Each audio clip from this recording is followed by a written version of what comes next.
Senang sekali boleh bersama dengan saudara semua jemaat yang setia di ibadah jam 6 CWS Gunung Kenanga. Kita bersyukur untuk pertolongan dan penyertaan Tuhan sehingga tanpa terasa kita sudah ada di penghujung tahun 2020. Ya. Sebelum kita akan berbicara jauh, mari kita membuka firman Tuhan karena saya ingin sama-sama untuk kita belajar kebenaran firman Tuhan. Kita akan membaca dari bagian firman Tuhan dari Lukas pasal yang ke-8, ayat yang Lukas pasal yang ke-2, ayat yang ke-8 sampai dengan ke-14. Kita tidak akan membaca semua ayat, tetapi kita akan membaca mulai dari ayat yang ke-10 dan ayat yang ke-14 saja. Nanti sepanjang firman Tuhan diberitakan, kita akan membaca semua bagian firman Tuhan yang ada di dalam perikop ini. Lukas pasal yang kedua, ayat yang ke-8 sampai dengan ke-14, tapi kita akan membaca ayat yang ke-10 dan ayat yang ke-14 saja. Firman Tuhan demikian. Lalu kata malaikat itu kepada mereka, "Jangan takut, sebab sesungguhnya aku memberitakan kepadamu kesukaan besar untuk seluruh bangsa." Ayat yang ke-14, "Kemuliaan bagi Allah di tempat yang maha tinggi dan damai sejahtera di bumi di antara manusia yang berkenan kepadanya."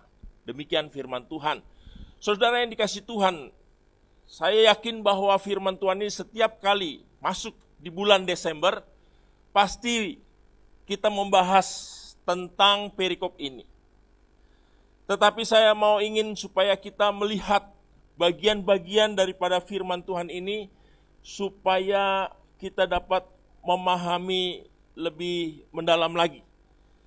Diceritakan di dalam bagian firman Tuhan ini, yaitu bagaimana sekelompok gembala yang ada di padang Efrata, mereka ketika ada menunggu kawanan domba mereka, tiba-tiba mereka melihat satu cahaya yang begitu luar biasa sehingga mereka begitu sangat takut. Kalau kita baca di dalam ayat yang ke-10 dikatakan, lalu kata malaikat itu kepada mereka, "Jangan takut, sebab sesungguhnya aku memberitakan kepadamu kesukaan besar untuk seluruh bangsa." Saudara-saudara, menarik sekali kalau kita melihat latar belakang ungkapan kata "jangan takut" ini, ya. Karena kita sama-sama tahu bahwa Tuhan tidak berfirman dan Tuhan tidak bersabda kurang lebih selama 400 tahun. Saudara bayangkan, ya, kalau andai kata suami istri tidak berbicara, satu hari saja sudah kayak kiamat, ya. Saya pernah tidak berbicara sama istri, satu madep ke tembok sana, satu tembok sana, waduh rasanya tidak enak sekali, galau, ya. Ini 400 tahun, saudara. Tuhan tidak berbicara yang disebut dengan silent time. Tidak ada nabi yang berbicara tentang firman Tuhan. Tidak ada perkataan datanglah Tuhan kepada si A, si B, tidak ada. Semuanya dalam kondisi sangat gelap karena Tuhan tidak berfirman selama 400 tahun. Dan tiba-tiba berita yang luar biasa itu sampai kepada para gembala di padang Efrata. Bukan berita hoax, bukan berita seperti infotainment, ya, tapi berita maha penting. Berita yang menggoncangkan dunia dan surga, yaitu bagaimana juru selamat, yaitu Tuhan sendiri datang ke dunia ini. Allah yang tidak terbatas, dia datang membatasi dirinya. Dan berita yang sangat penting itu disampaikan bukan kepada orang-orang VVIP, bukan kepada orang-orang yang sangat penting, tetapi disampaikan oleh sekelompok orang yang pada waktu itu dikategorikan orang-orang marginal, orang-orang hina, yaitu para gembala. Saudara-saudara, para gembala itu orang yang tidak dipercaya. Ya, kalau untuk diminta bersaksi di pengadilan tidak diakui. Karena memang mereka ini orang Beduin, tidak punya tempat tinggal. Orang nomad yang pindah ke sana, pindah ke sini, tidak punya KTP, saudara. Sehingga pemerintah Romawi pada waktu itu menetapkan bahwa yang namanya gembala tidak bisa dijadikan bukti dan saksi di dalam pengadilan. Dan mereka menjadi orang warga negara yang boleh dibilang ada tapi tiada. Seperti itu. Karena mereka berpindah-pindah orang Beduin, saudara. Tetapi berita itu disampaikan kepada mereka. Ini apa-apaan Tuhan? Ya, kan lebih mudah kalau disampaikan kepada pemimpin pada waktu itu. Ya, kepada seorang raja atau kepada orang penting. Ini kepada gembala, di mana orang tidak dipercaya. Tapi itulah Tuhan kita. Dia tidak takut bahwa beritanya tidak sampai kepada orang banyak. Karena dia adalah Tuhan, dia adalah Allah. Sekalipun kita tidak beribadah, sekalipun kita tidak menyembah dia, sekalipun kita tidak mengakui dia, dia tetap Allah. Jadi jangan merasa berjasa sama Tuhan. Mentang-mentang kita sudah pelayanan puluhan tahun, mentang-mentang kita sudah mengabdi sama Tuhan, jangan merasa berjasa. Karena Tuhan bisa pakai siapa saja, termasuk gembala yang waktu itu hina dan dianggap warga negara yang ada tapi tiada, Tuhan pakai. Kita belajar di sini, saudara, arti sebuah kerendahan hati. Tuhan, dia kalau mau angkat seorang, Tuhan kalau mau pakai seorang, ya, dari orang yang tidak biasa menjadi orang luar biasa. Gembala-gembala ini orang biasa, tetapi menjadi orang luar biasa. Sehingga setiap Natal pasti mereka dulu yang diberitakan. Ya, bukan orang Majus, bukan para nabi, tetapi para gembala. Ini satu pesan yang penting bagi kita di dalam kita memasuki masa raya Natal, bahwa Natal bukan berarti kita hanya melakukan satu perayaan yang semata-mata hanya seremonial saja, ya, dengan dihiasi dengan segala macam dekorasi. Bukan itu, saudara-saudara. Tetapi yang Tuhan inginkan, bagaimana kita memiliki kepedulian yang tidak dibuat-buat, tetapi yang sungguh-sungguh nyata. Kalau Tuhan saja yang maha kaya, yang tidak terbatas, dia mau datang dan dia mau, ya, mengutamakan para gembala. Itu saya kira bukan kebetulan, saudara. Bukan kebetulan. Ya. Tetapi ini sesuatu yang menjadi message kita. Message pesan kita. Itu hal yang pertama. Nah, kalau kita melihat, saudara-saudara, pesan yang luar biasa yang disampaikan oleh para malaikat kepada para gembala, itu hanya dua saja, saudara. Ya, hanya dua. Yang pertama yaitu dikatakan jangan takut. Ya, pertama jangan takut. Waktu saya coba memahami kata jangan takut ini, ya, itu menarik sekali. Saya tidak mau cari tafsiran dari banyak buku-buku, tapi saya mau kembali ke back to the Bible, Scripture interpret Scripture. Dan saya menemukan 3 jenis rasa takut yang ada di dalam Alkitab yang mewakili apa yang dirasakan para gembala pada waktu itu. Yaitu yang pertama, rasa takut yang dianalogikan seperti seorang umat Tuhan ketika mereka mengalami rasa takut yang luar biasa, harus berhadapan dengan Goliat. Itu bukan afraid, tetapi menggunakan istilah yang lebih dalam, yaitu rasa takut yang scary, ya, rasa takut yang luar biasa. Nah, kenapa rasa takut ini ada? Saudara, waktu saya membaca, profesi apa sih yang membuat orang itu kelihatannya memiliki resiko yang sangat tinggi? Kalau saya tanya kepada saudara-saudara, profesi apa yang membuat resiko atau tanggung jawab tinggi? Pasti saudara setuju dengan saya, pasti kita berpikir pilot. Karena pilot membawa pesawat. Dan kalau pesawat jatuh berarti semua mati. Atau dokter yang kalau salah operasi pasti orang yang dioperasi mati. Ya Ibu ya, seperti itu. Ternyata ketika diteliti, ternyata bukan pilot, bukan dokter. Ya, profesi yang yang berisiko tinggi, tidak, saudara.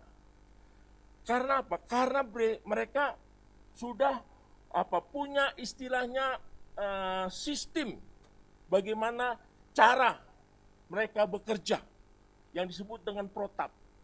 Yang dikatakan di dalam penelitian itu, orang yang takut adalah orang yang tidak bisa mengendalikan ya apa yang terjadi di hari-hari yang akan datang.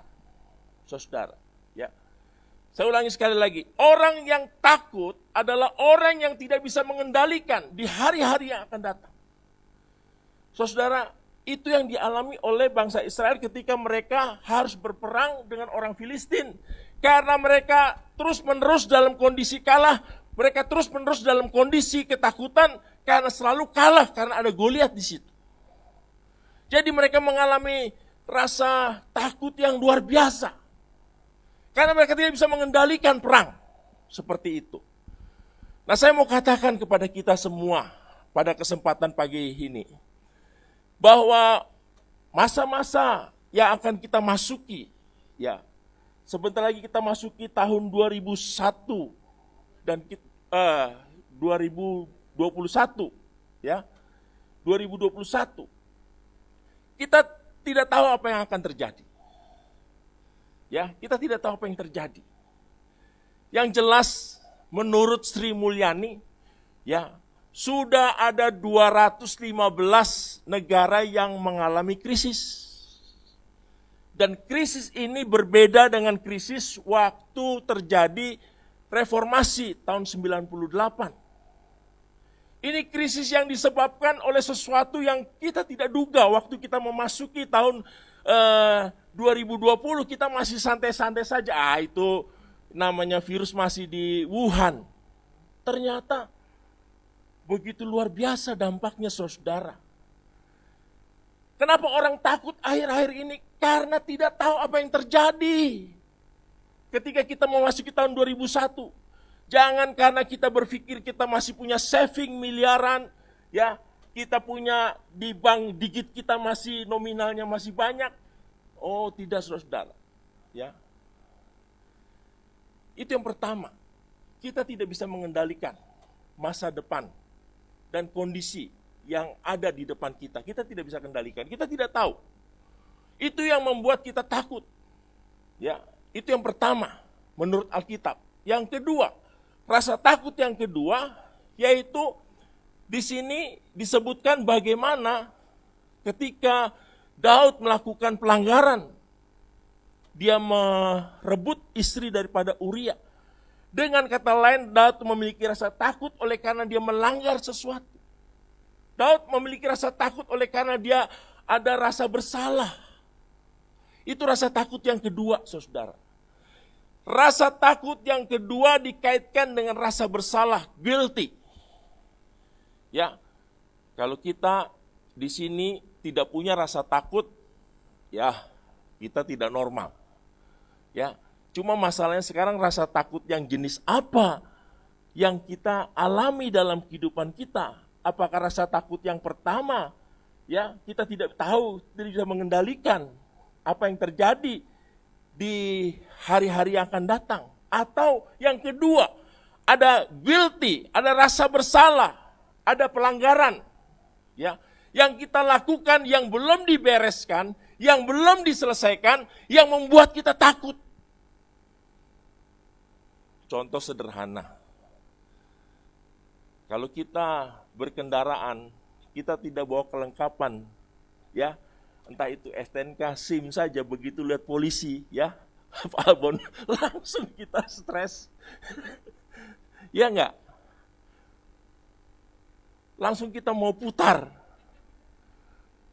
Padahal didenda cuma 200, mau putar. Seperti itu. Karena ada rasa bersalah. Kita tidak memenuhi kewajiban kita membawa kelengkapan surat-surat berkendara. Entah itu SIM, entah itu STNK. Ini saya mau cerita sedikit nih ya, supaya kita jangan tegang. Saya waktu bawa mobil saudara, saya tidak tahu di Jalan Wijaya di Kebayoran Baru itu enggak boleh, mulai dari jam berapa itu enggak boleh ya, terus ke Fatmawati, harus dibelokin. Nah, tiba-tiba saya di stop. Stop. Bapak tahu pelanggarannya? Wah, saya nggak tahu Pak, saya bukan orang sini. Ya, Bapak melanggar karena pada pukul ini enggak boleh lewat sini. Ya terserah Bapak lah, mau saya diapain, saya siap begitu. Saya lihat di sininya tulisannya Aloysius, ya. Wah, orang Katolik nih ya. Namanya pendeta tuh akal-akalan, Pak. Jadi waktu saya bilang Aloysius, Bapak bergereja apa ya? Iya. Lalu dia buka, saya punya SIM ditulis, saya memang berjuang supaya SIM saya itu ditulis pendeta. Ya, jadi tulis pendeta. Oh, Bapak pendeta juga. Ya Pak, ini saya sebenarnya malu.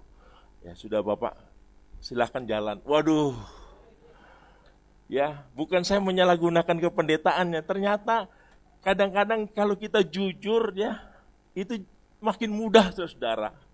Daripada kita membulat atau bagaimana ya, sehingga seperti itu. Itu masalah kecil. Ada ketakutan oleh karena kita guilty.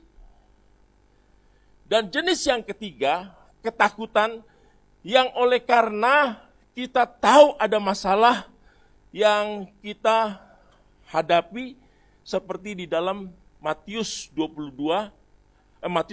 ayat 22 sampai 27, ketika angin badai melanda murid-murid waktu mereka di Danau Galilea.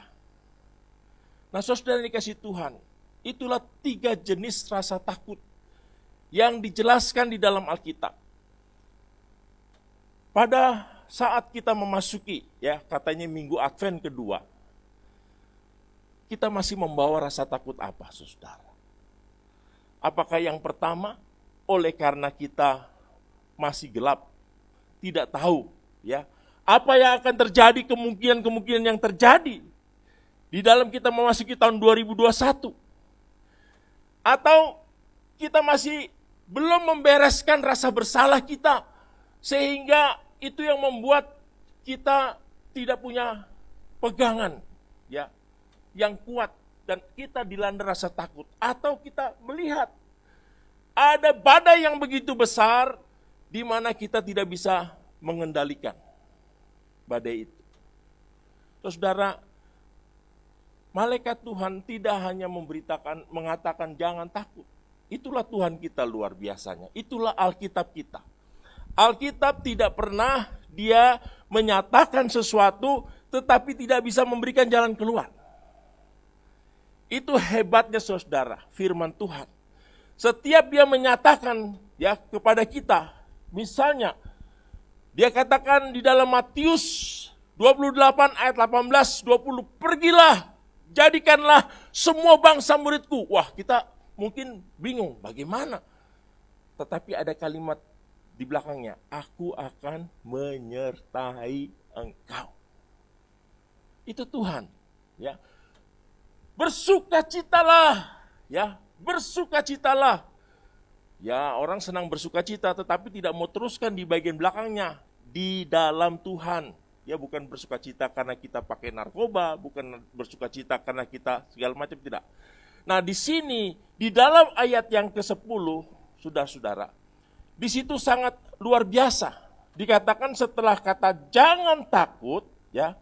Setelah kata jangan takut di situ, maka ada kalimat selanjutnya, yaitu dikatakan bahwa aku akan memberikan kesukaan besar bagi kamu, ya.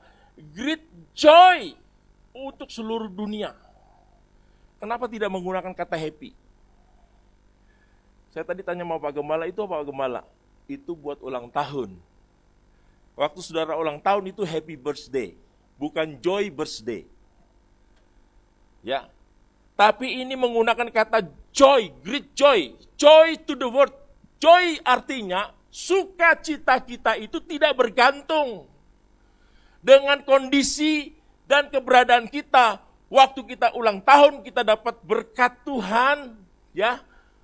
Atau kita naik jabatan, atau kita sedang mengalami kesuksesan, bukan bergantung kepada hal itu. Tetapi di sini menggunakan kata great joy, sukacita yang tidak bisa dibatasi dengan kondisi kita. Entah itu kita dalam kondisi yang susah, dalam kondisi bahagia, dalam kondisi yang katakanlah tidak enak, tidak nyaman, tetap ada joy yang tidak bisa digantikan oleh apapun. Itu yang dijanjikan Tuhan kepada para gembala ketika malaikat Tuhan berkata, jangan takut, aku akan memberikan kesukaan besar bagi dunia ini. Kata kesukaan, joy. Saudara yang dikasih Tuhan, menarik sekali, ya, bahwa apa yang kita alami di dalam kehidupan kita, bahwa tanpa juru selamat tidak ada sukacita yang sejati. Saudara bisa mungkin memiliki saving miliaran triliunan. Saudara mungkin bisa memiliki properti yang banyak,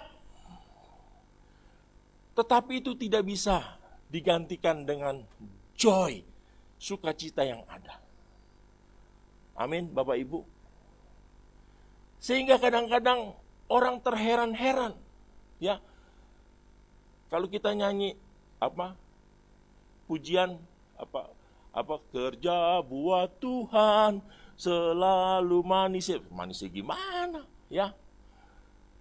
Gaji aja pas-pasan. Nah, itu yang tidak bisa dipikirkan.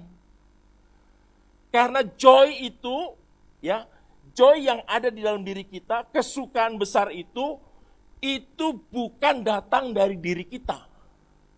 Bukan datang dari dunia ini. Tapi joy itu datang tatkala, ya, rongga yang ada di dalam diri kita, ya. Louis Pascal bilang begini, saudara Louis Pascal, bahwa kita ini adalah yatim piatu kosmos. Bahwa setiap kita merindukan figur seorang ayah atau seorang ibu, apalagi kalau dia sudah tidak memiliki orang tua. Dan dia akan terus mencari figur itu. Ya. Nah, itu seperti kita di dalam kehidupan ini. Bahwa di dalam kehidupan ini, di dalam diri manusia ada rongga yang besar. Dan rongga itu tidak bisa diisi oleh apapun selain yang menciptakan kita, yaitu Yesus. Oleh sebab itu saudara, kalau kita memasuki Natal pada tahun 2020 ini, boleh kita menghadapi pandemi COVID-19, boleh dunia gonjang-ganjing, boleh dunia krisis, tetapi kalau kita memiliki joy di dalam diri kita, maka itu bisa mengatasi semua. Bisa mengatasi rasa takut kita yang pertama, bisa mengatasi rasa takut kita yang kedua, bisa mengatasi rasa takut kita yang ketiga. Asal joy itu kita alami di dalam diri kita. Itu saudara sebenarnya yang Tuhan inginkan. Supaya apa yang kita miliki, ya, yaitu joy itu kita benar-benar alami di dalam kehidupan kita. Saudara-saudara, saya tertarik sekali dengan kisah seorang kaya. Bukan kaya biasa, tetapi kaya luar biasa. Kalau tanya sama dia, berapa penghasilannya per bulan, dia tertawa. Karena dia tidak dihitung bulanan, tidak dihitung mingguan, tidak dihitung harian, tetapi dihitung per detik. Ya, itulah yang namanya Rockefeller. Dulu ada produksi roll film 2, yaitu Fuji dan Kodak. Dan salah satunya Kodak itu pemiliknya adalah Rockefeller. Jadi kalau tanya Pak Rockefeller penghasilanmu berapa? Dia tidur saja orang beli itu Kodak waktu belum zaman digital itu masuk kekayaan. Satu kali dia begitu galau sehingga dia datang ke psikiaternya.